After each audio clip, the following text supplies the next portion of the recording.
Gloire à Dieu, c'est dimanche de nouveau. Et j'aimerais qu'on prie avant de commencer.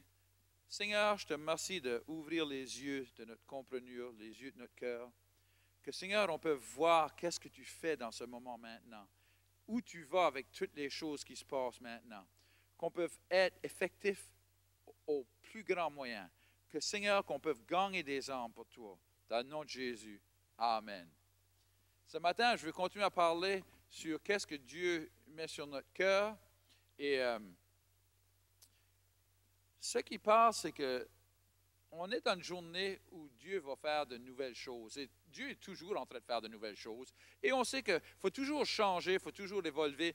C'est sûr que dans n'importe quelle chose, il faut avoir du change pour grandir. Et on sait que si on ne change pas, on va être laissé derrière. Et on sait que, comme je m'en rappelle, BlackBerry était le roi des messages et des téléphones et toutes ces choses-là. Mais ils ont choisi de ne pas changer avec. Ils changeaient, mais pas vite assez ou pas au bon temps. Et parce qu'ils n'ont pas changé au bon temps, il y en a d'autres qui sont venus et eux, ils ont amené du change et ils ont pris. Et là, BlackBerry n'a jamais récupéré tout ce qu'ils avaient. Alors, on voit que Dieu n'est jamais en retard. Dieu change au bon temps. Gloire à Dieu. Dieu est toujours à temps. Et Dieu est toujours sur, qu'est-ce qu'on appelle en anglais, le cutting edge. Il est toujours sur le meilleur pour la journée où on est dedans. Alors, c'est sûr que si Dieu est de même et qu'on voit toutes les chances qui se passent dans le monde, que Dieu va avoir du change dans l'Église, comment est-ce qu'on marche, comment est-ce qu'on fonctionne, puis ça. Et Dieu, ça ne l'a pas pris par chance quand tout ça s'est passé dans 2020. Le Seigneur savait que tout ça allait se passer et il a un plan, il a une manière où l'Église doit foncer et gagner des âmes plus que jamais. Alors, je vais parler ce matin dans le livre d'Ésaïe 43, verset 19. Ça dit, « Voici, je vais faire une chose nouvelle. Sur le point d'arriver, ne la connaîtrez-vous pas? Je mettrai un chemin dans le désert et des fleuves dans la solitude. » Alors, Dieu dit, je vais faire quelque chose de nouveau. Le connaissez-vous pas? En voulant dire, on devrait savoir qu'est-ce que Dieu veut faire parce qu'il nous parle, il veut nous dire. Et il dit quand même que ça semble comme, comment est-ce que tu peux faire ça? Il dit, s'il faut que j'emmène des fleuves dans le désert, s'il faut que je bouge des montagnes, s'il faut que je fasse ces choses-là, je le ferai pour amener qu'est-ce que je veux amener. Excusez-moi. Alors, on voit, Dieu veut faire des grandes choses à travers son peuple et il veut nous guider. Ça fait 3 semaines qu'on parle d'entendre, écouter, obéir et faire qu'est-ce que Dieu nous dit de faire. C'est très important. C'est très important qu'on entende, mais plus qu'entendre, qu'on obéisse qu'est-ce qu'il nous dit. Parce que des fois, on n'aime pas le change. Personne qui aime le change. Le change, ça veut dire de l'ouvrage. Il n'y a pas de change sans ouvrage. Alors, souvent, il n'y a pas de change sans résistance. Alors, souvent, quand on emmène du change, surtout comme leader, on emmène du change, puis le monde commence à résister, c'est aisé de tomber de nouveau à la vieille manière de faire les choses. Et souvent, on voit du monde plus âgé qui veulent retourner à la vieille manière. Ils veulent, les bonnes journées, les vieilles bonnes journées. Gloire à Dieu. Mais il y a des bonnes journées en avant aussi, gloire à Dieu. Alors, dans le livre de Nombre, chapitre 20, verset 1, ça dit « Toute l'assemblée des enfants d'Israël arriva dans le désert de Tsin, le premier mois, et le peuple s'arrêta à Kadès. C'est là que mourut Marie, et qu'elle fut enterrée. Il n'y avait point d'eau pour l'assemblée, et l'on se souleva contre Moïse et Aaron. Le peuple chercha querelle à Moïse. Ils dirent « Que n'avons-nous d'expirer quand nos frères expirent devant l'Éternel? Pourquoi avez-vous fait venir l'assemblée de l'Éternel dans ce désert? Pour que nous y mourions, nous et notre bétail? Pourquoi nous avez-vous fait monter hors d'Égypte pour nous amener dans ce méchant lieu? Ce n'est pas un lieu où l'on puisse semer. Il n'y a ni figuier, ni vigne, ni grenadier, ni d'eau à boire. » Moïse et Aaron s'éloignèrent de l'assemblée pour aller à l'entrée de la tente d'assignation. Ils tombèrent sur leur visage et la gloire de l'Éternel leur apparut. L'Éternel parla à Moïse et dit, « Prends la verge et convoque l'assemblée, toi et ton frère Aaron, vous parlerez en leur présence au rocher. C'est important. Vous parlerez au rocher et il donnera des eaux. Tu feras sortir pour eux de l'eau du rocher et tu abreuveras l'assemblée et leur bétail. Moïse prit la verge qu'il était devant l'Éternel, comme l'Éternel lui avait ordonné. Gloire à Dieu. Alors il obéit. Moïse et Aaron convoquèrent l'assemblée en face du rocher et Moïse leur dit, alors il ne parle pas à la roche, il parle à eux. Écoutez donc, rebelles, est-ce que ce rocher ne vous feront sortir de l'eau de là? Puis Moïse leva la main et frappa 2 fois le rocher avec sa verge. Il sortit de l'eau en abondance, l'assemblée but et le bétail aussi. Alors, qu'est-ce que Dieu lui avait dit? Parle à la roche. Je veux que vous sachiez, une fois auparavant, Dieu a dit à Moïse, frappe la roche et tu leur donneras à boire. Mais cette fois-ci, il n'a pas dit frappe la roche. Cette fois-ci, il dit parle à la roche. Mais qu'est-ce que Moïse a fait quand l'assemblée était là et il n'aimait pas le change? Il a frappé la roche. Il a retourné à la manière que c'était fait auparavant. Et verset 12 dit, alors l'Éternel dit à Moïse et à Aaron, parce que vous n'avez pas cru en moi, pour me sanctifier aux yeux des enfants d'Israël, vous ne ferez point entrer cette assemblée dans le pays que je lui donne. Alors, Dieu dit, derrière là, c'était bon de frapper la roche. Mais en fonçant par en avant, je t'ai dit, parle à la roche, puis tu as frappé la roche. Puis on va voir ce matin que c'était très, très important que Moïse devait les transitionner de frapper à parler. Alléluia. De frapper à parler. Alors, Moïse et Aaron, Dieu les avait choisis pour transitionner le peuple, de faire les choses d'une manière et les faire d'une autre manière pour foncer par en avant. Et des fois, qu'est-ce qu'on faisait derrière là? C'était bon pour le temps là, mais fonçant par en avant, on doit changer la manière qu'on fait les choses parce que tout a changé. Et quand on fonce dans le change, Dieu nous montre quoi faire pour suivre le change, pour être au bon moment, au bon temps qu'on change. Parce que si on change au mauvais moment, trop tard, il est trop tard, et là, on ne va pas gagner qu'est-ce que Dieu voulait qu'on gagne. Alors, on voit ici, toute cette génération, Dieu avait dit, Dieu leur avait... On vient de lire, je fais quelque chose de nouveau. Le saviez-vous pas? Ce n'est pas seulement le savoir, c'est obéir et le faire. Gloire à Dieu. Alors, on voit ici que Moïse a refusé de faire ce que Dieu lui a dit, mais plus que ça, tout le monde était là. Ça fait tout le monde l'a vu frapper le rocher de nouveau. Alors, il n'y a pas eu de transition et Dieu dit, parce que tu as fait ça, parce que tu as frappé de nouveau, non seulement que toi tu n'iras pas, excusez-moi, mais personne ne va y aller. Wow! Et souvent on pense, il y a beaucoup de monde qui pense que Dieu, c'est un vieux marabout avec une grande barbe, puis un gros bâton, puis il veut nous cogner sur la tête à chaque fois qu'on fait quoi de mal. Mais ce n'est pas la vérité. Dieu est bon. Dieu est bon et il veut nous amener à des bonnes choses. Mais on doit le suivre. Et quand on ne le suit pas et qu'on ne va pas aux bonnes choses, ce n'est pas lui qui est à blâmer. C'est à nous. Ce n'était pas la faute à Dieu. Ce n'est pas Dieu qui était marabout puis ne voulait pas les laisser avoir la terre de promesse. C'est eux qui ont refusé de suivre l'Éternel et de faire qu'est-ce qu'il leur a dit de faire. Alors, c'est sur eux. Ce n'est pas sur Dieu, c'est sur eux. Parce qu'on va voir ce matin exactement qu'est-ce que Dieu faisait. Exactement qu'est-ce qu'il voulait faire. Puis comme je disais, il n'y a personne qui aime le change. Moi, je n'aime pas le change. Je viens d'une génération, tu sais, je suis un petit peu âgé, là. Pas trop âgé, ben un petit peu. Puis c'est sûr qu'on n'aime pas le change parce qu'on a vécu une grande vie, puis on a toujours fait ça d'une telle manière. Puis là, tu veux changer qu'est-ce que je fais. Puis je me rappelle quand les églises... on ne prêche plus d'un habit, mais moi, je prêche encore d'un habit, puis je trouvais ça dur de changer. Puis je me rappelle, un jour, je regardais le film du service de dimanche, puis c'était comme Sesame Street, là, une de ces choses n'appartient pas ici, puis c'était moi. Tout le monde est habillé normal, puis moi, je suis habillé avec un habit. Alors, les temps changent, mais le message ne change pas, l'onction ne change pas, la sainteté ne change pas. On n'est pas saint à cause de qu'est-ce qu'on porte, mais c'est sûr, si on est saint, on va porter des bonnes choses. On ne va pas s'habiller à moitié tout nu. Puis, ça veut dire qu'il fallait changer. Et quand on a changé, on voit qu'on commence à joindre la jeune génération. Gloire à Dieu.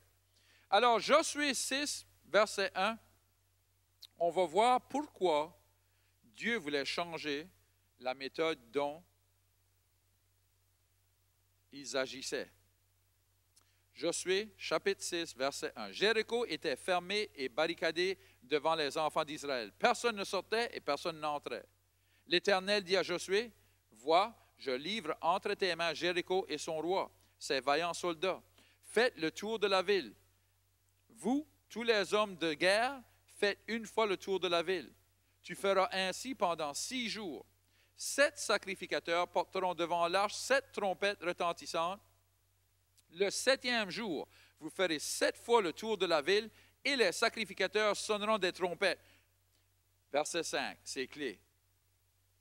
Quand ils sonneront de la corne retentissante, quand vous entendrez le son de la trompette, tout le peuple poussera un grand cri, alors la muraille de la ville s'écoulera et le peuple montera chacun devant soi. Alors, vous pouvez voir ici, maintenant, Dieu leur dit, vous allez parler au mur. Avant ça, toutes les autres fois qu'Israël allait se combattre contre une ville, il frappait la ville, il frappait le monde avec l'épée, il tuait le monde avec l'épée. Mais cette fois-ci, Dieu dit, je ne veux pas vous frapper, je veux vous parler. Pouvez-vous voir? C'est la même chose que Dieu a fait transitionner à travers de Moïse, le peuple, d'arrêter de frapper et de parler. C'est pour ça que Dieu leur a dit à Moïse et Aaron, emmenez tout le monde là, je veux que tout le monde soit là, que tout le monde vous voie. Et quand tout le monde sera là, puis tout le monde va vous voir, je veux, à la place de frapper la roche, je veux vous parler à la roche. Mais Moïse a refusé de faire ça, et parce qu'il a refusé de faire ça, Dieu ne pouvait pas l'emmener à Jéricho, parce qu'il a refusé de parler au mur de Jéricho, parce qu'il ne voulait pas changer. Alors, si on refuse de changer, Dieu va passer au-dessus de nous autres et emmener quelqu'un qui changera. Je veux passer à cette personne-là. Moi, je ne sais pas à propos de vous autres, mais moi, comme quelqu'un qui est au-dessus de 50 ans, je ne veux pas être laissé de côté puis que les jeunes fassent ça tout seuls. Je veux être partie du royaume de Dieu qui gagne des âmes. Et si on refuse, et si on veut continuer à aller de nouveau la manière que c'était fait avant, Dieu va sauter au-dessus de nous autres puis utiliser les jeunes. Puis moi, je ne veux pas laisser les rire. Je veux pouvoir marcher dans la terre de promesse. Je veux voir des âmes venir au Seigneur. Je veux voir qu'est-ce que Dieu fait 7 jours-là. Maintenant, qu'est-ce qu'il va faire en 2020 et 2021. Je veux être partie de ça. Alors, je suis prêt à changer. Dieu, si tu veux, change. Si on change la manière qu'on fait les affaires, je suis là pour toi. Je veux le faire. Puis il faut qu'on comprenne, Dieu passera au-dessus de nous autres. Il a passé au-dessus de Moïse, au-dessus d'Aaron, au-dessus de tout le peuple qui refusait de changer. Alors, il faut qu'on change, il faut qu'on change, il faut qu'on change. Alors, Dieu m'a parlé, ça fait un élan qui me parle, puis j'entends d'autres leaders dire la même affaire, qui entendent la même chose, que Dieu parle de la première chose, il parle qu'on va s'en aller de nouveau au premier. Au livre des Actes des Apôtres, au premier. Comment est-ce qu'on faisait ça en premier? Mais en même temps, on sait que la Bible dit que la première et l'arrière-pluie vont venir au même mois. Alors, le premier et l'arrière en même temps. La première et arrière en même temps. Gloire à Dieu. Gloire à Dieu. Alors, on va voir 2 choses se produire en même temps. C'est ça que je veux parler dessus ce matin. Première chose, je veux parler sur la première. Actes des Apôtres, chapitre 2, versets 46 et 47, ça dit « Ils étaient chaque jour tout ensemble assidus au temple. Ils rompaient le pain dans les maisons et prenaient leur nourriture avec joie et simplicité de cœur, louant Dieu et trouvant grâce auprès de tout le peuple. Et le Seigneur ajoutait chaque jour à l'Église ceux qui étaient sauvés. » Wouh!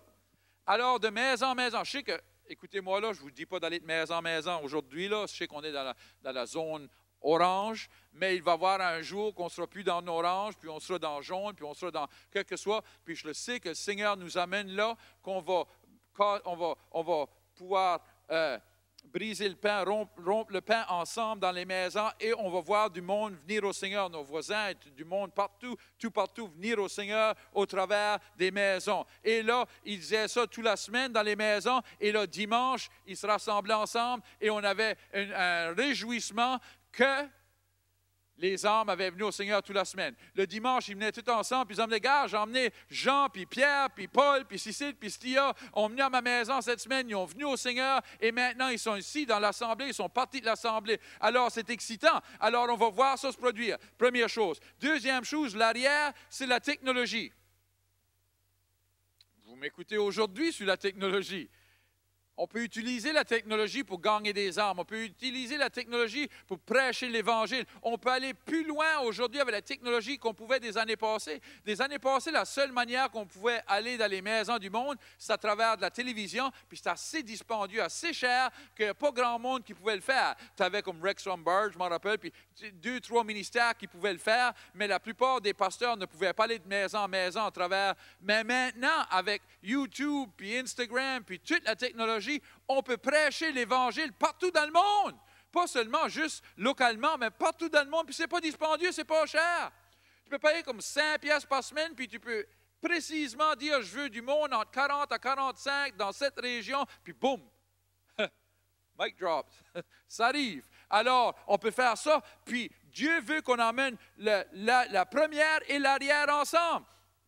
Alors, on peut utiliser la technologie. Puis je vous demande, je vous prie, s'il vous plaît, arrêtez de vous battre sur l'Internet. Arrêtez d'avoir des querelles sur l'Internet.